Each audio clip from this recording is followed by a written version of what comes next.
Hi there everyone, my name is Yaku and I'm a goldsmith based in Henley-on-Thames.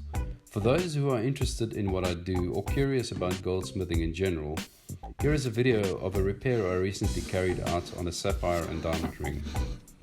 On this particular ring, the claws were quite worn. This is one of the most common reasons for stones falling out. It is essential that jewellery is inspected regularly to prevent the possible loss of stones. In today's video, I'll be showing you the process of rebuilding claws. I trust that you will find this both informative and interesting. Enjoy.